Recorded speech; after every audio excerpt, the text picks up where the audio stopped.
Hi అండి, అందరికీ నమస్కారం. వెల్కమ్ టు నైనా కిచెన్. ఈరోజు కంది గింజల కర్రీని చాలా ఈజీగా చూపిస్తున్నాను. మరి లేట్ చేయకుండా ప్రాసెస్లోకి వెళ్ళిపోదాం.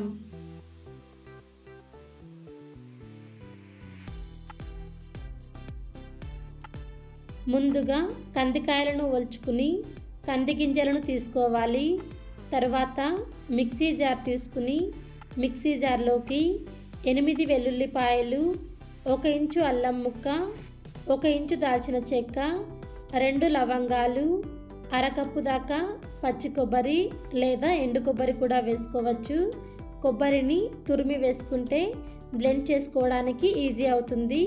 కట్ చేసుకున్న ఒక చిన్న సైజు ఉల్లిపాయ, 1 టేబుల్ స్పూన్ లేదా మీ కారానికి సరిపడా కారం పొడి, 1 టేబుల్ స్పూన్ ధనియాల పొడి, 1/2 టేబుల్ స్పూన్ పసుపు పొడి, అలాగే 1 గుప్పెడు కొత్తిమీర వేసుకుని బ్లెండ్ చేసుకోవడానికి కొన్ని నీళ్ళను వేసుకుని నున్నగా బ్లెండ్ చేసుకుని పక్కన పెట్టుకోవాలి.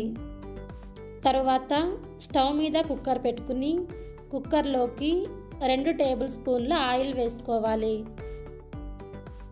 ఆయిల్ వేడైన తర్వాత 1/2 టేబుల్ స్పూన్ ఆవాలు వేసుకుని ఆవాలు చిటపట్లాడిన తర్వాత 1/2 టేబుల్ స్పూన్ జీలకర్ర, కట్ చేసుకున్న ఒక చిన్న సైజు ఉల్లిపాయ, 2 రెమ్మల కరివేపాకు వేసుకుని ఒకసారి మొత్తం బాగా మిక్స్ చేసుకుని ఉల్లిపాయని మగ్గేదాకా ఫ్రై చేసుకోవాలి.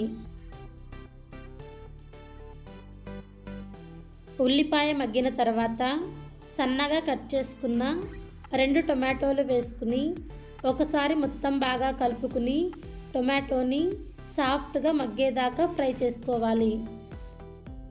టొమాటో సాఫ్ట్గా మగ్గిన తర్వాత అందులోకి కట్ చేసుకున్న 2 వంకాయలు, 1 ఆలు వేసుకుని అలాగే ముందుగా ఒలిచి పెట్టుకున్న కంది గింజలను కూడా వేసుకుని రుచికి సరిపడా ఉప్పు వేసుకుని ఒకసారి మొత్తం బాగా కలుపుకుని ఒక 3 నిమిషాలు ఫ్రై చేసుకోవాలి.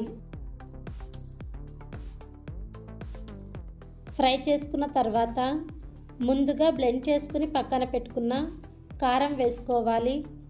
కారం వేసుకున్న తర్వాత ఒకసారి మొత్తం బాగా కలుపుకోవాలి.